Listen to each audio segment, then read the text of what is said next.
Hello guys! Hello Libra! Welcome dito sa aking channel, Kapalaran 888 Libra. Alamin natin Libra kung ano ang messages, vibration, gabay, energy para sa inyong lahat.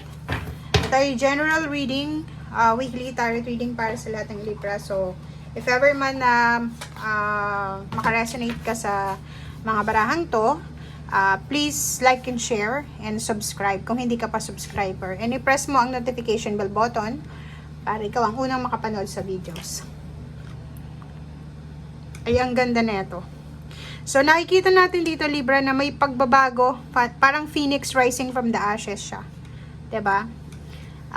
May posibleng pagbabago na darating sa buhay mo. Fresh new beginnings. Fresh start. Na sobra-sobra kang magiging grateful, thankful sa kung ano man to, na transition, pagbabago sa buhay mo. Nakikita ko sa'yo dito na dahil sa kung ano man ito na blessings, pagpapala na posibleng darating sa'yo, parang may imagine mo na or nararamdaman mo na or nai-imagine mo na kung ano yung mangyayari sa'yo sa future. Parang ganun. Okay, so comment down below if may mga Libra dito na naghihintay kayo ng new beginnings or pagbabago.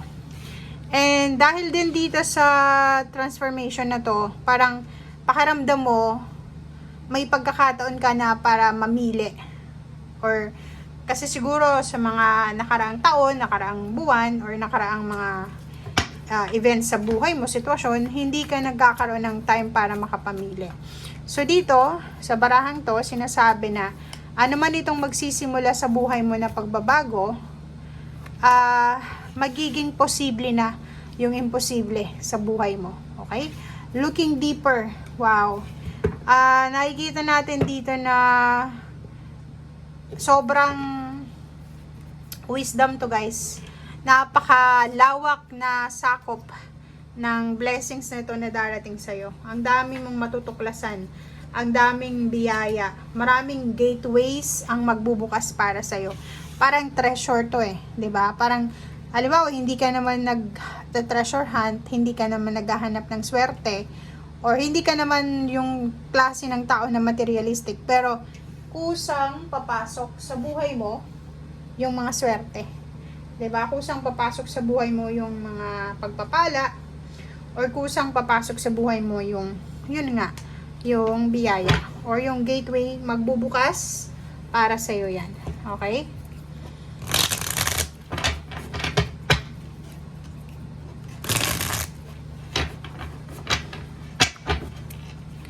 Okay.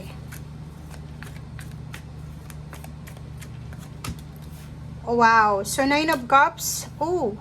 So, nakikita natin guys na may mga unexpected na emotional success, emotional happiness, emotional contentment, or emotional celebration, or emotional encounter. Pwedeng love life, pwedeng may mga relationship na magsisimula, may mga relationship na or partnership na mabubuo, parang ganun, may mga partnership na mabubuo, or may mga wishes dito na magsisimula. So, sobrang excitement. Pwedeng yung iba na ikakasal, magse-celebrate ng wedding anniversaries, yung makakakilala ng mga love of their lives, posibleng sobrang passion, excitement, pagmamahal yung mararamdaman nila. Mayroon din ditong Libra na excited para sa celebration, 'di ba? Parang may pinaplano kayong celebration, ano ba 'yan? Birthday celebration sa family, wedding anniversary, graduation, ano pa ba? Reunion, baptism, birth. Ano ba yung celebration na hinahanda mo or pinaghahandaan mo? And at the same time, nag-iipon ka rin ng pera, 'di ba? Naghihintay ka rin ng pera. Nag-iipon ka ng pera para sa celebration na yan. Okay?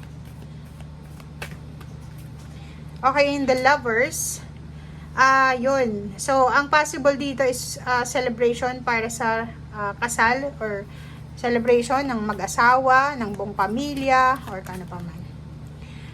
Ang daming good news, maraming balita, maraming information na posibleng darating sa'yo, mapa-relationship man yan, mapatrabaho, travel, ang daming news dito guys. So, magiging sobrang busy ka siguro sa buhay mo. Simula ngayong linggo, ang daming messages kang matatanggap, maraming magtatanong sa'yo diba? May mga chismoso na magre-reach out sa'yo para lang magtanong. So, ihanda mo ang sarili mo.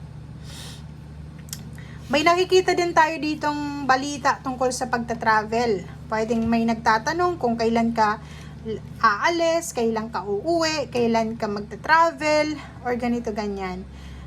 Meron ding balita dito na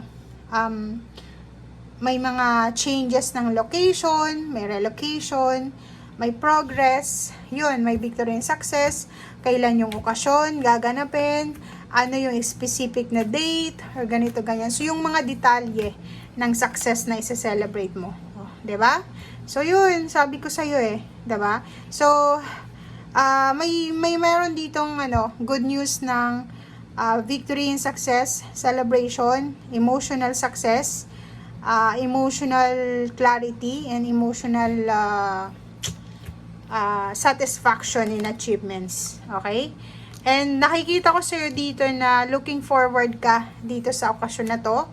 Looking forward ka sa future na to. Lalo na kung pera ito na excited ka na makuha. It's either lump sum, payments, payouts, bonuses, overtime pays, or kung ano man yan na mga extra income na sobrang excitement ang dala-dala sa'yo.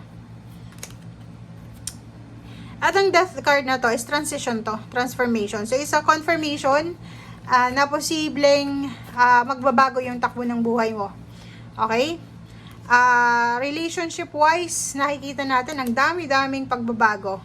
It's either may magle-level up, mag-girlfriend, boyfriend, magka-live-in partner, ikakasal. Meron din ditong retirement, endings ng contract. Meron din ditong mga utang. Siguro kung may utang ka, posibleng matatapos mo ng bayaran yung utang mo.